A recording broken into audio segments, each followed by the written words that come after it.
Hi hello welcome to our channel. Bharatiya TV channels జాతీయ అంతర్జాతీయ ప్రాధాన్యత కలిగిన అంశాలకు ఏమాత్రం ప్రాధాన్యత ఇవ్వడం లేదు. వాస్తవానికి అవి ఆయా అంశాల నుండి మన దృష్టిని మరల్చేందుకు నిరంతరం ప్రయత్నిస్తూనే ఉన్నాయి. అమెరికా ఉక్రెయిన్ అధ్యక్షులు డొనాల్డ్ ట్రంప్ జెలెన్స్కీ మధ్య శ్వేత సౌధంలో వాడి వేడి సమావేశం జరిగి 2 రోజులు కూడా కాకముందే భారతీయ టీవీ ఛానల్స్కు దానికంటే అత్యంత ప్రాధాన్యత కలిగిన ఓ వార్త దొరికింది. అదే క్రికెటర్ రోహిత్ శర్మ ఫిట్నెస్ పై కాంగ్రెస్ నేత ఒకరు చేసిన వ్యాఖ్య. 29 సంవత్సరాల తర్వాత స్టాక్ మార్కెట్లు దారుణంగా కుప్పకూలి 94 లక్షల కోట్ల మదుపరుల సంపద ఆవిరైతే మన టీవీ ఛానల్స్ మాత్రం గిర్ జాతీయ పార్కులో ప్రధాని నరేంద్ర మోడీ జంతువులతో సరదాగా గడిపిన దృశ్యాలను పదే పదే ప్రసారం చేశాయి. మన టీవీ ఛానల్స్ పోకడలు ఎలా ఉంటున్నాయో చెప్పడానికి ఈ 2 ఉదాహరణలు చాలా సరిపోతాయి. చైనా, కెనడా, మెక్సికో దేశాలపై అమెరికా అధ్యక్షుడు ట్రంప్ వాణిజ్య యుద్ధాన్ని ప్రకటించారు. కానీ ఇది మన టీవీ ఛానల్స్కు పెద్దగా పట్టినట్టు లేదు. గుజరాత్లోని జామ్నగర్లో ఉన్న వన్యప్రాణుల పునరావాస కేంద్రమైనటువంటి వంతారాలో నరేంద్ర మోడీ జంతువుల పిల్లలకు ఆహారాన్ని అందిస్తున్నటువంటి దృశ్యాలను అవి ప్రసారం చేస్తున్నాయి.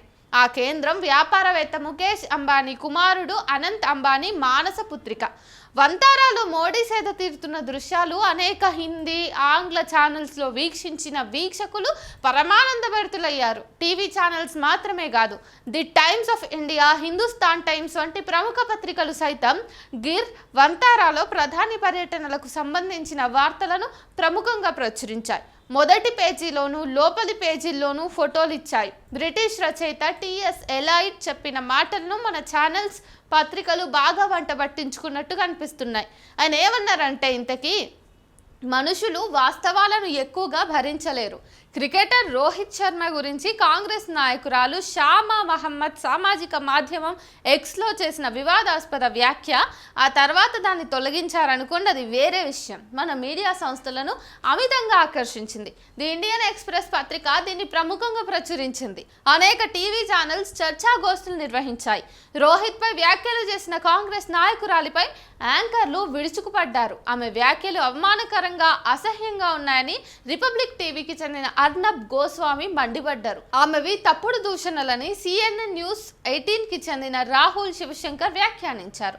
మనలో చాలా మందికి క్రికెట్ అన్నా, భారత క్రికెట్ జట్టు అన్నా ఇష్టమే, అందులో ఎలాంటి సందేహం లేదు. కానీ ఓ క్రికెట్ అభిమాని వ్యక్తం చేసిన అభిప్రాయాన్ని, ఆ ఆటతో అనుబంధం, ఆ క్రీడాకారుల పట్ల ఆరాధనా భావం ఉన్న కారణంగా ఇంత పరుష పదజాలంతో ఖండించాల్సిన అవసరం ఉన్నదా? గోస్వామి మరో అడుగు ముందుకు వేసి, ఇది అత్యంత తెలివి తక్కువ వ్యాఖ్య. ఎన్నికల్లో పరాజయం పొందడం అనే ఒకే ఒక ఆట తెలిసిన రాజకీయ పార్టీ నుండి వచ్చిన నిరాశాజనకమైన అరుపు అని అన్నారు. రోహిత్ శర్మను బాడీ షేమింగ్ చేసినందుకు టీవీ ఛానల్స్ అన్ని షామా మహమ్మద్ పై రోజంతా దాడి చేస్తూనే ఉన్నాయి. ఆమె ఆ పోస్టును తొలగించినప్పటికీ ఛానల్స్ రచ్చ చేశాయి. ఏం మాట్లాడుతున్నారో కూడా తెలియని విధంగా పరుష పదజాలంతో ఆమెను దూషించాయి. అసలు షామా వ్యాఖ్యలకు కాంగ్రెస్ కు సంబంధం ఏముంది? ఆ పార్టీని లక్ష్యంగా చేసుకుని దాడి చేయాల్సిన అవసరం ఏమొచ్చింది? చివరికి సీన్ ఎలా మారిపోయిందంటే, షామాను వదిలేసి కాంగ్రెస్ పైనే బురద జల్లడం మొదలుపెట్టారు.